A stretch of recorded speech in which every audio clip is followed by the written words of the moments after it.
Hello. Nothing to see here. Nothing irregular or criminal or morally dubious.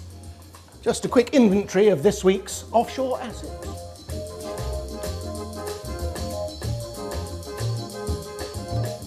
Between you and me, if the costume budget's anything to go by, I'm not sure there'll be much in the vaults here at this week's offshore tax haven. But everything has to be accounted for. And accounting for investments is what David Cameron had to do during his Easter holidays. The Prime Minister had to fess up that he'd profited from his dad's Panama trust. While his finances were all legit, the leaked Panama Papers raised issues of tax transparency and regulation. Conceptua, time for a cocktail. The publication of a Prime Minister's tax information in this way is unprecedented, but I think it is the right thing to do. But let me be clear, I'm not suggesting that this should apply to all MPs. The Chancellor has today published information on his tax return in a similar way to the Shadow Chancellor and the First Minister for Scotland. Now, this begs the question of how far the publication of tax information should go. With all this stuff about tax havens, Labour ancient Dennis Skinner erupted. It happens from time to time. He was duly red-carded by the Speaker. Withdraw! I know what you're talking about. Very simple. Withdraw! This man has done more to divide this nation than anybody else. He's looked after his own pocket. I still refer to him as Dodgy Dave. Do what you like.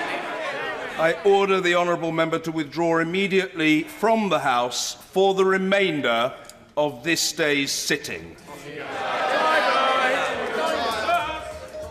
Then we had this little vignette from the Conservatives' man of the people, Sir Alan Duncan.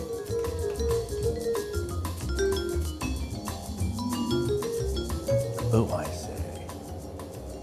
May I support the Prime Minister in fending off those who are attacking him, particularly in thinking of this place, because if he doesn't, we risk seeing a House of Commons which is stuffed full of low achievers who hate enterprise, hate people who look after their own family, and who know absolutely nothing about the outside world.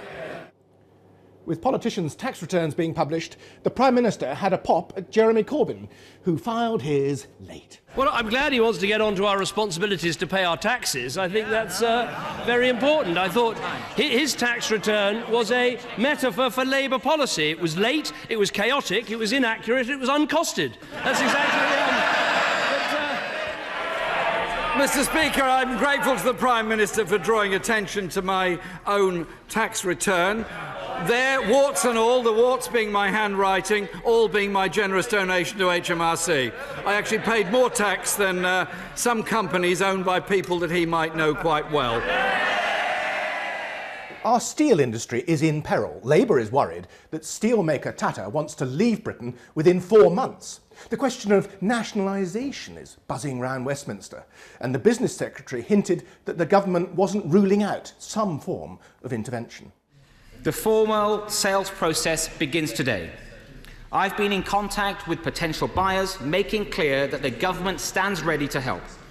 This includes looking at the possibility of co-investing with a buyer on commercial terms. I welcome the long overdue admission from this government that it is their duty to help find a future for UK steelmaking. I just hope it isn't a case of too little, too late. Former Foreign Secretary David Miliband was in town this week, shoring up support for the Vote to Stay in Europe campaign. And finally, posties up and down the land have been delivering a controversial EU referendum leaflet promoting a vote to stay in Europe. Your post, Mr. Letts. Ah, I've been waiting for this.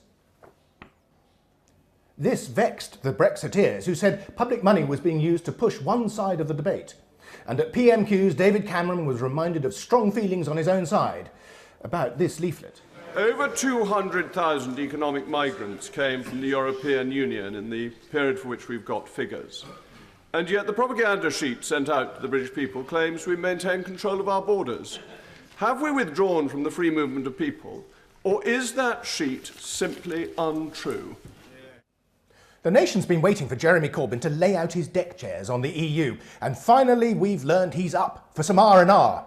Not rest and recuperation, but remain and reform. There is a strong socialist case for staying in the European Union, just as there's also a powerful socialist case for reform and progressive change in Europe.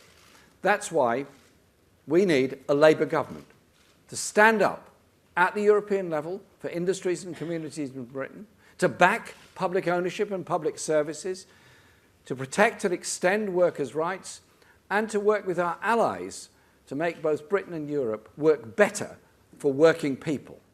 It's been a funny old week, really. There's been the offshore tax hoo-ha, and then the row about the EU leaflet. For some, that's been too much secrecy. For others, too much information. Now, how about that this week inventory?